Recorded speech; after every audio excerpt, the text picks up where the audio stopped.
चलिए इस वक्त की सबसे सुखद खबर, अष्टमी का दिन आज बेहद शानदार रहा, न सिर्फ भारत के लिए बल्कि कह सकते हैं विश्व कप में जिस तरह की बल्लेबाजी भारत ने की, एक और जीत का सिलसिला जारी है। भारत ने न्यूजीलैंड को हरा दिया है। आज का मैच काफी टक्कर का रहा, लेकिन विराट कोहली के शानदार प्रदर्शन और मोहम्मद शमी की गेंदबाजी के आगे न्यूजीलैंड की टीम टिक नहीं पाई। कुलदीप यादव ने भी शानदार प्रदर्शन किया है इस मैच में और इस मैच को जीत लिया है। और इसी के साथ वर्ल्ड कप में भारत लगातार 5 मैच जीतकर अब पॉइंट्स टेबल में नंबर 1 पर है। अब तक पॉइंट्स टेबल पे रन रेट के कारण न्यूजीलैंड नंबर 1 पर चल रही थी, लेकिन अब लगातार 5 मैच जीतकर भारत अजय बढ़त के साथ नंबर 1 पर आ चुकी है। और जाहिर तौर पर ये वर्ल्ड कप में न्यूजीलैंड की पहली हार है। मैच के शुरुआत में न्यूजीलैंड की शुरुआत कुछ खास अच्छी नहीं रही, काफी जल्दी पहला विकेट गिरा, लेकिन डेरल मिचेल ने जो पारी संभाली तो काफी अच्छी स्थिति पर न्यूजीलैंड को लाकर खड़ा कर दिया और न्यूजीलैंड ने 273 रन का लक्ष्य दिया था। ये काफी डिफेंडिंग स्कोर था और जाहिर तौर पर न्यूजीलैंड की गेंदबाजी भी काफी सधी हुई दिखी और फील्डिंग भी काफी अच्छी हुई, लेकिन इंडिया के धुरंधरों के आगे न्यूजीलैंड की गेंदबाजी कुछ खास कर नहीं पाई और आखिरकार भारत ने कुल 6 विकेट गंवाकर 274 रन का लक्ष्य हासिल कर लिया। इंडिया के लिए ये जीत कई तरह से मायने रखती है, क्योंकि कहीं ना कहीं न्यूजीलैंड का जिस तरह का प्रदर्शन नजर आ रहा था इस विश्व कप में, उसको लेकर माना जा रहा था कि काफी ज्यादा ताकतवर टीम न्यूजीलैंड जो हावी पड़ सकती है भारत पर, लेकिन ऐसा देखने को नहीं मिला। जिस तरह की गंभीरता से पारी बैटिंग देखने को मिली यहाँ पर, खासतौर से मिडिल ऑर्डर में और खासतौर से विराट कोहली, जिन्होंने अगर कहें कि रोहित शर्मा और शुभमन गिल के आउट होने के बाद जिस तरह से पूरी इंडियन इनिंग्स को एंकर किया, न्यूजीलैंड के गेंदबाज उस पर कुछ खास कर नहीं पाए। उनके साथ साथ श्रेयस अय्यर भी काफ़ी अच्छा खेल रहे थे। आज उन्होंने 29 बॉलों पर 33 रनों की शानदार पारी खेली। उनके बाद आए केएल राहुल, उन्होंने भी विराट कोहली का अच्छा साथ दिया और 35 बॉलों पर हालांकि ज़्यादा नहीं, लेकिन 27 रनों का उनका योगदान रहा। और अंत में रविंद्र जडेजा, उन्होंने भी बढ़िया बल्लेबाजी करी और अंत तक डटे रहे। आखिर में छक्का मारने की कोशिश में हालांकि विराट कोहली आउट हुए, लेकिन उन्हें जो करना था वो उन्होंने कर दिया और भारत ने एक शानदार जीत हासिल की। 273 रन के टारगेट को धर्मशाला के इस हिमाचल प्रदेश एसोसिएशन स्टेडियम पर काफ़ी आसानी से चेज कर दिया है। हमारे साथ हमारे पॉलिटिकल एडिटर और क्रिकेट एंथुसियास्ट मनोज वर्मा जुड़ चुके हैं। मनोज जी, आज का मैच काफ़ी उम्मीद की जा रही थी कि टक्कर देखने को मिलेगी और कह सकते हैं कुछ हद तक देखने को मिली भी, लेकिन भारतीय टीम ने जिस तरह से हम कह सकते हैं कि बड़ी ही पेशेंस के साथ बल्लेबाजी की है, न्यूजीलैंड की गेंदबाज कुछ खास असर कर नहीं पाए। यह देखिए, सबसे पहले तो अभिषेक प्रशंसा करना होगी भारतीय गेंदबाजों की, क्योंकि पाकिस्तान से लेकर ऑस्ट्रेलिया तक तमाम सारी टीमों को आप देख लीजिए, उन्होंने एक अच्छा स्टार्ट लिया और जब वो लगा कि बड़े स्कोर की ओर बढ़ रहे हैं, तब तक गेंदबाजों ने सफलता दिलाई। आज भी जब शुरुआती 2 विकेट हमने पावर प्ले में निकाल दिए थे तो लग रहा था कि न्यूजीलैंड की इतनी पारी चल नहीं पाएगी, लेकिन जिस प्रकार से उनके दोनों सेट बल्लेबाजों ने, चाहे वो रचिन रविंद्र हो या मिचेल सेटनर हो, जिन्होंने जिस प्रकार से पारी खेली है मिचेल ने, तो उससे लग रहा था कि वो 300 सवा 300 का स्कोर आसानी से बना पाएंगे। लेकिन आखिरी के 10 ओवर में लगभग हमने देखा कि भारतीय गेंदबाजों ने 54 रन दिए और क्या कमाल की गेंदबाजी मोहम्मद शमी ने की थी, जिन्होंने 5 विकेट लिए और उनके ओवर में एक रनआउट भी हुआ। तो जो एक कमबैक टीम ने किया था, उसके बाद से लग रहा था कि मैदान पर 350 रन स्कोर चेस करना मुश्किल काम नहीं। और हमेशा की तरह हमने देखा कि रोहित ने एक शानदार हमको एक प्लेटफॉर्म तैयार करके दिया और जिस प्रकार की वो लय में आ रहे थे, उससे लग रहा था कि लंबी पारी खेलेंगे, लेकिन बहरहाल उन्होंने अपना काम कर दिया था। और जिस प्रकार से शुभमन गिल के साथ उन्होंने पारी को बढ़ाया और फिर चेज मास्टर विराट कोहली जब वो अपने फार्म में होते हैं तो सबको पता है, पिछले मैच में भी देख लीजिए। और आज भी उम्मीद यही की जा रही थी कि जब उनको 5 रन की जरूरत थी और टीम इंडिया को 5 रन की, कि शायद वो छक्का मारकर पिछले मैच की तरह अपना शतक पूरा कर लेंगे, लेकिन दुर्भाग्यशाली रहे और गेंद उनकी उम्मीद से थोड़ी धीमी आई और वो कैच हो गए। लेकिन जिस प्रकार से रविंद्र जडेजा ने उनका साथ निभाया और जो टुकड़ों में बड़ी अच्छी पार्टनरशिप हुई, चाहे वो श्रेयस अय्यर के साथ बात कर लें, केएल राहुल के साथ बात कर ले। राहुल थोड़े दुर्भाग्यशाली रहे, वो गेंद को मारने के लिए आगे बढ़े लेकिन उसको डिफेंस करने में वो चूक गए, इसके बाद एलबीडब्ल्यू हो गए थे। लेकिन एक जो लंबी साझेदारियां विराट कोहली ने सब खिलाड़ियों के साथ की, तो एक एंड पर जब तक कोहली खड़े तो नेट रन रेट उतना ज्यादा नहीं था, क्योंकि शुरुआत जिस प्रकार से रोहित और शुभमन गिल ने दी थी, उसके बाद से नेट रन रेट हमको 5 रन से लगभग आसपास ही चाहिए था। और कभी भी ये मैच भारत की पकड़ से निकलता नहीं दिखा। इसीलिए यही कारण हमने देखा कि सारे बल्लेबाजों ने आत्मीनान से, बिना हड़बड़ी के, बिना कोई छटपटाहट की बल्लेबाजी की और ये पूरी उम्मीद की कि भारत इस लक्ष्य को आसानी से प्राप्त कर ले। और ये जीत इसलिए भी बड़ी है क्योंकि आईसीसी में हमने चैंपियनशिप में 20 साल बाद न्यूजीलैंड को शिकस्त दी है। और 2019 में जिस प्रकार सेमीफाइनल में हमारी उम्मीदें न्यूजीलैंड ने तोड़ी थी और हमने देखा था कि पोस्टर लेकर जो दर्शक थे मैदान में भी खड़े नजर आ रहे थे कि 2019 का बदला लेना है। हालांकि क्रिकेट या खेल में बदला ऐसा कोई शब्द नहीं होता, लेकिन उनका आशा यही था कि 2019 में जिस प्रकार न्यूजीलैंड ने हमको पटकनी दी थी, आज हम उस मैच का हिसाब किताब बराबर करेंगे।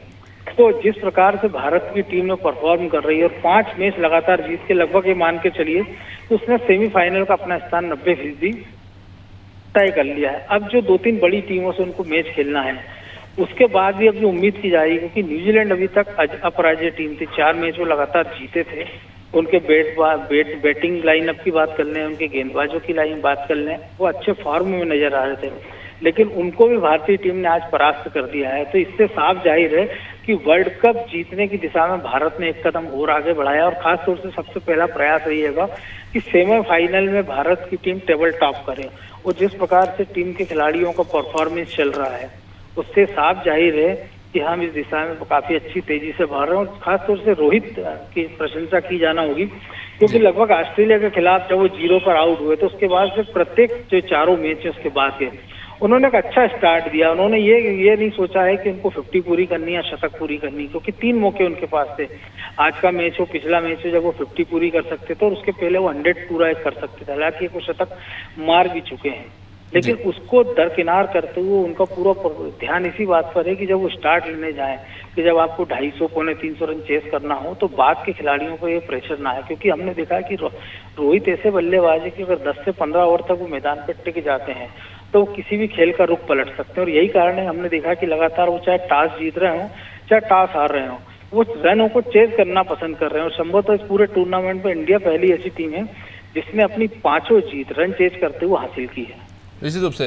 मनोज जी, न्यूजीलैंड पर बात कर लेते हैं। क्या लगता है इस पूरे मैच में कहाँ सबसे बड़ी चूक हुई? क्या ये मानेंगे कि एक तरफ डैरिल मिचेल टिके रहे लेकिन दूसरी तरफ से उन्हें साथ नहीं मिला, या फिर बॉलिंग में कहेंगे कि देखिए टर्न तो मिल रहा था, विकेट भी मिले हैं, ऐसा नहीं है, क्योंकि भारत ने भी 6 विकेट गंवाए हैं। तो कहाँ लगता है चूक हुई? क्या फील्डिंग में, बॉलिंग में रणनीति में कमी थी, या फिर बैटिंग जिस तरह की होनी चाहिए थी लोअर ऑर्डर की वैसी नहीं हुई? देखिए, सबसे बड़ी बात है कि जो डैरिल मिचेल की आपने बात की और सचिन रविंद्र की जी, एक अच्छा प्लेटफॉर्म उन्होंने तैयार किया था। रचिन के आउट होने के बाद चूंकि एक सेट बल्लेबाज थे मिचेल, तो उनको अपनी जिम्मेदारी आगे बढ़कर उठाना थी। लेकिन हमने देखा कि स्लॉग ओवर में वो रनों के लिए जूझते नजर आए। उन्होंने कोई जोखिम नहीं लिया, जोखिम लिया भी तो उन्होंने 50वें ओवर में जब उन्होंने एक चौका और एक छक्का मारा था, और वो गेंद भी ऐसी थी कि फुलटास हो गई थी जिस पर उन्होंने 6 उड़ा दिया था। वरना जो एक सेट बल्लेबाज होता, आप देखिए कि हमने देखा कि जिस प्रकार से धीमी स्टार्ट लिए थी विराट कोहली ने, लेकिन चूंकि जिस पोजीशन में वो थे तो उनको लंबी साझेदारियां करना थी। इसके बाद भी उनका जो स्ट्राइक रेट है वो 90 के आसपास रहा था, और बाद में उन्होंने जब मौका चाहा वो गियर बदल लेते हैं। ये काम न्यूजीलैंड के बल्लेबाज नहीं कर पाए और लगातार उन्होंने विकेट गंवाते रहे। क्योंकि जब एक छोर पे आपके पास एक अनुभवी बल्लेबाज खड़ा होता है, या तो उसको आगे बढ़ के स्ट्राइक रोटेट करना थी, तेज गति से रन बनाना थे। क्योंकि हमने देखा था पहले 20 ओवर को छोड़ दिया जाए तो 30 से 40 ओवर के बीच में उन्होंने अच्छे रन बनाए थे न्यूजीलैंड के बल्लेबाजों ने।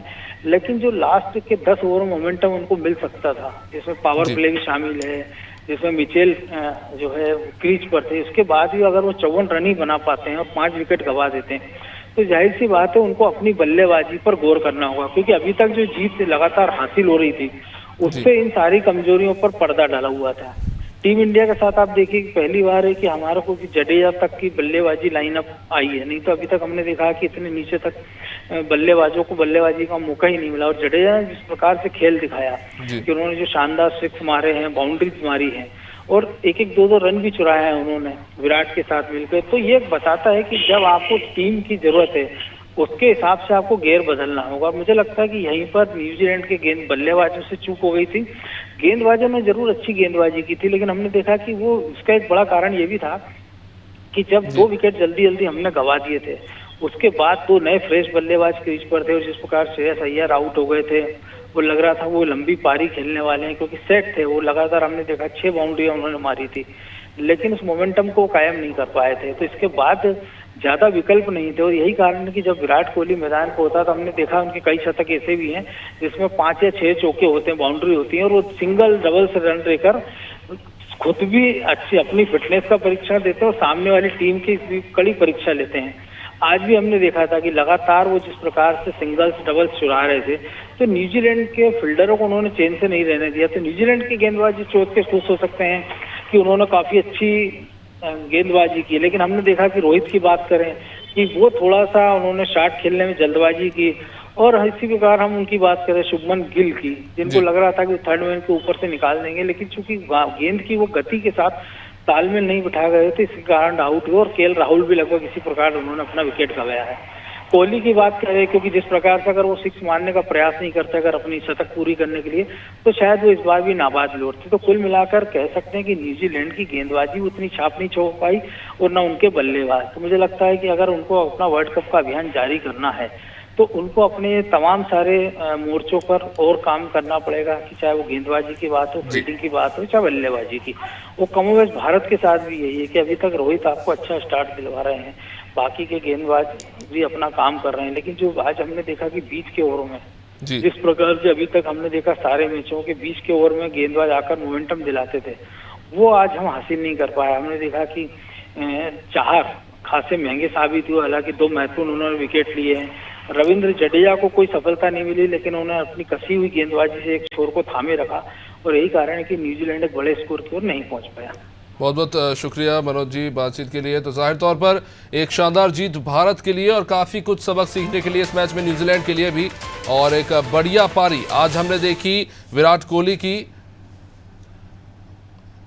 और भारत ने, जिसकी बदौलत ये शानदार जीत दर्ज की।